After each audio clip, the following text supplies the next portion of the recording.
Thank you for participating on today's webinar, Incoterms 2010 and International Payment Options. My name is Jerry Cristantello, and I am the Executive Director of NEXCO. NEXCO is a non-profit association that provides educational and training events for the international professional. Our speakers are all involved in the day-to-day activity of international trade. Please visit our website at www.nexco.org for more information about our association's activities, including membership.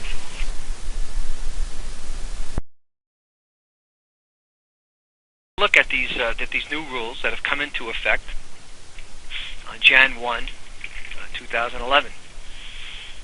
So today's program, our goals are to figure out what Incoterms are and what they are intended to do, and maybe just as important, what they're not and what they're not intended to do. How to use this new publication, this ICC publication. It's number 715, and I suggest you all go out and contact the ICC and purchase this document. You could use my program as sort of notes for you to interpret the rules, but you should have a copy of these rules. The structure and provisions of Incoterms 2010 and how and when to apply Incoterms in trade-related transactions. Okay, so we flip the slide and we say that the most commonly accepted terms of sale are these Incoterms, which stand for International Commercial Terms. Publication again number 715, and been in force since Jan 1, 2011. It replaces Incoterms 2000 if referenced properly. So if you have a letter of credit or any type of trade transaction that let's say for instance says FOB, is it FOB Incoterms 2000 or is it FOB Incoterms 2010? And we'll talk about that in a little bit. They were initially published in 1936, and it was the same year as the UCP was first published. That's the Uniform Customs and Practices for Letters of Credit. That's what UCP stands for, Uniform Customs and Practices. Terms of sale, as represented by these rules, is the scope of terms and sale is the delivery of goods. Okay? Incoterms defines obligations, risks, and costs of the seller and buyer in respect to the delivery of the goods. And terms of sale should be negotiated in conjunction with these terms and the method of payment. And the method of payment could be an open account transaction, it could be a documentary collection, it could be a letter of credit. So these terms of sale should be negotiated in connection with your method of payment. What do? They give you an internationally accepted definition of the responsibilities. Now, some of you on the phone might be a buyer, some of you might be a seller, some of you are both, buyer and seller. So these rules will tell you what your responsibilities are, where your costs are, where the assumption and the transfer of risks occur in connection with the goods. They help to overcome differences in interpretation and customary practices, providing a basis for dispute avoidance, and in the unlikely event or the unfortunate event of a dispute, a basis for dispute resolution. Okay, and what are Incoterms? They are cited properly in a contract. They're the rules and provisions are recorded legal standing. But it's not law, or not regulation. These are just simply rules. So any Incoterms versions may be cited as long as you as a buyer or you as a seller understand and agree. They're internationally accepted convention. They're recognized by the United Nations. They're Convention on Contracts for the International Sale of Goods. And 1 3-character abbreviation, if you used properly, okay, if you cite it in a letter of credit or a contract, can replace pages of contract language to basically achieve the same goal. Now we see Incoterms in use. They're always cited, okay, in a 3-character abbreviation. For instance, EXW, which we know from experience as X Works, FCA, Free Carrier, CPT, DAP, etc. And you use these 3 letters in conjunction or being followed by a named place. You need to have the location where the transfer occurs. Okay, so it always would say something like Newark Airport, or a certain port of loading, or a certain location in the world. And you should cite the agreed upon version, whether referencing it by the ICC publication number, which in this case is 715, or the year that it was came into effect, which was 2010. That's when it was adopted, but it came into effect 2011, but it is referred to as Incoterms 2010. What Incoterms are not, very important, they are not the terms of payment that dictate how and when you get paid.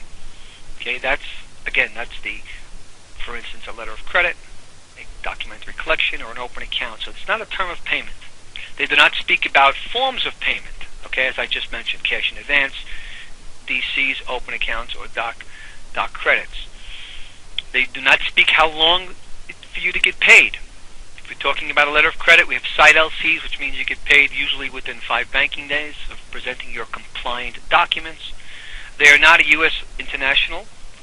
or an international law. They are not a U.S. or an international regulation.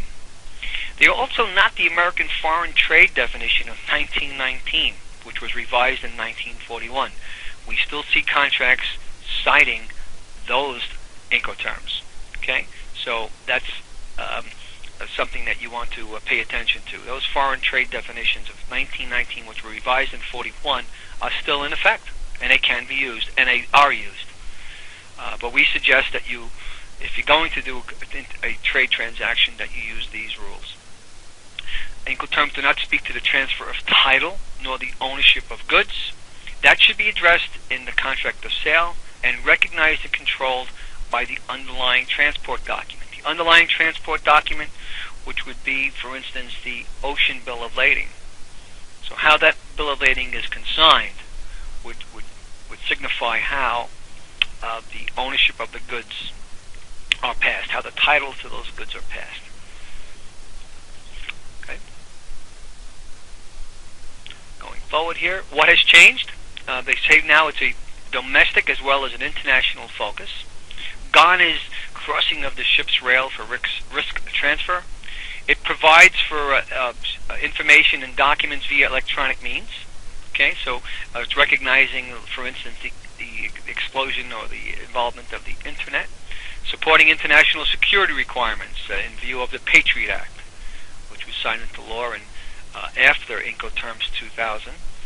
Specific requirements for the providing of insurance when applicable, when insurance is involved, which, if you're talking about the Institute Cargo Clauses of 2009, that provides for the minimum level of insurance for the transfer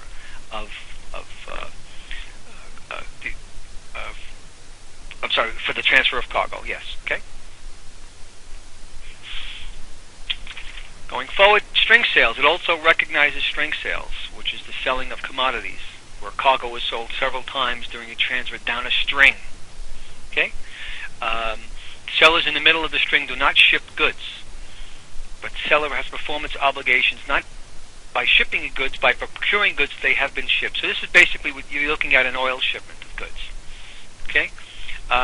We've seen a question just came in, domestic terms of PPD, COL, etc. going away. PPD, COL are not recognized in Incoterms. Now, to be honest with you, I haven't seen PPD or COL in any recent transaction. So Incoterms does not have those particular abbreviations. And as we go forward now, you'll see what terms are included. What is gone is DAF, DES, DEQ, and DDU. Okay, those are no longer part of Incoterms. What are new to the Incoterms are DAP, delivered at place, and DAT, delivered at terminal. So if you did transactions, let's say for instance on the DAF, you now would need to look to replacing that by delivering at place or delivering at terminal. We'll talk about that, how that's the best way to utilize the new terms. But again, again, these are gone. They do remain, of course, in Incoterms 2000. So if you're really stuck on one of those terms, and you do not want to get rid of, let's say, DEQ, delivered X key, you can insist upon your contract being subject to Incoterms 2000. Incoterms 2010 is now broken down into 11 classes of rules. For all modes of transport, you'll see XWorks, FCA, CPT, CIP, DAP, DAT, DDP. Okay? So that's where you'll see for any time you're moving goods, any type of mode of transport, you could use these Incoterms. For sea or inland waterway only, these are the new terms, or the terms that should be used. I'm sorry, they're not new, but these were the terms that should be used. It's FAS, FOB, CFR, and CIF. And we'll do a deeper dive on these rules as we move forward. Now, if you do have an ocean shipment, for instance, you could pick any of those terms on the right. You could pick any of the F or the C terms, but you can also pick any of the terms on the left, because these cover all modes of transport, which include sea and inland waterway.